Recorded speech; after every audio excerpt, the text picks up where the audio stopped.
Noong 1388, pinabalik ni Seonggye ang kanyang hukbo sa Wiwado. Ipinadala ni General Chuyong ang kanyang mga tropa, ngunit natalo.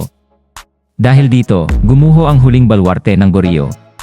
Sa takot sa kanyang buhay, ninakaw ng general ng Goryeo ang kayamanan ng kaharian at tumakas sa malayong dagat. Sa panahon ng Joseon, pagkatapos lamang bumagsak ang dinastiyang Goryeo, isang grupo ng mga bandido na pinangungunahan ni Woo Muchay, sila at tinutugis bilang isang taksil sa bagong rehimen. Ang lider ng bandidong si Woo Muchay ay tumakas sa dagat kasama ang kanyang mga tauhan. Sa dagat, ang kanilang kondisyon at kalunos-lunos na halos ay malapit ng mamatay. At sila ay iniligtas ni Kapitan Hairang at ng kanyang pirata na tauhan.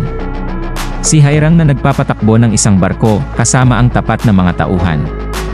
At bagamat nagpapasalamat sa pagliligtas, si Woo Muchay ay medyo nagalit kay Hairang dahil sa pagkawala ng kanyang katayuan, bilang isang leader ng kanyang grupo.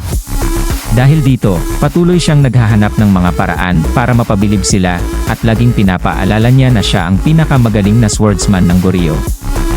Pagkalipas ng mga buwan sa dagat ng walang gaanong pangyayari, ang hindi mapakali na crew sa wakas ay nakakuha ng swerte, dahil nakakuha sila ng mapa ng kayamanan na magdadala sa kanila sa nawawalang kayamanan ng Goryeo. Iyon ay kung maiintindihan nila ang mga simbolo ng mapa.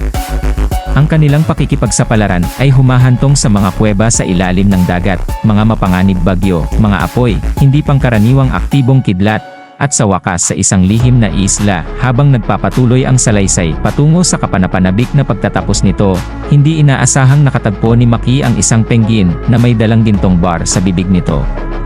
Siya ay sumisid pababa, itinali sa penguin sa pamamagitan ng isang lubid, at natuklasan ang isang napakalaking barko na puno ng ginto. Gayunpaman, ang kayamanan ay mahigpit na pinoprotektahan ng isang grupo ng mga katutubong penguin na nagpapakita ng nakakagulat na katalinuhan na makikita sa kanilang mga mapaglarong sampal at nakakatawang kalokohan.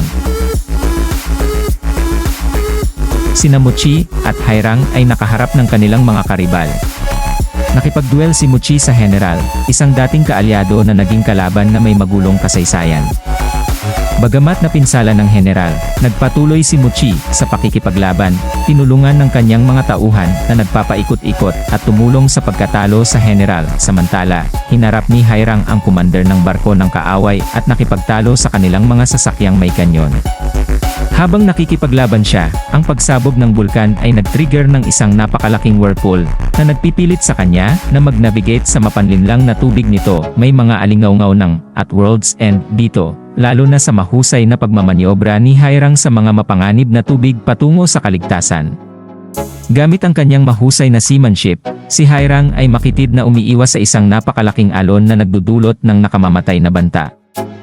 Gamit ang nakuhang kayamanan at isang bagong barko sa ilalim ng kanilang pamumuno, tumulak sila sa paglubog ng araw. Sa kabila ng pagiging simple nito, ang Last Royal Treasure ay naghahatid ng mga inilarawan na elemento nito at naglalagay ng kapanapanabik na aksyon sa salaysay. Sa huli, ang mga bayani ay nagwagi, ang mga kontrabida ay nakamit ang kanilang wakas, na iniiwan ang pinto na bukas para sa isang potensyal na sumunod na pangyayari. At sa gitna ng masayang kapaligiran, sina Muchay at Hairang ay nagbabahagi ng halik na nagpapatibay sa kanilang pagsasama habang pinangungunahan nila ang kanilang mga crew.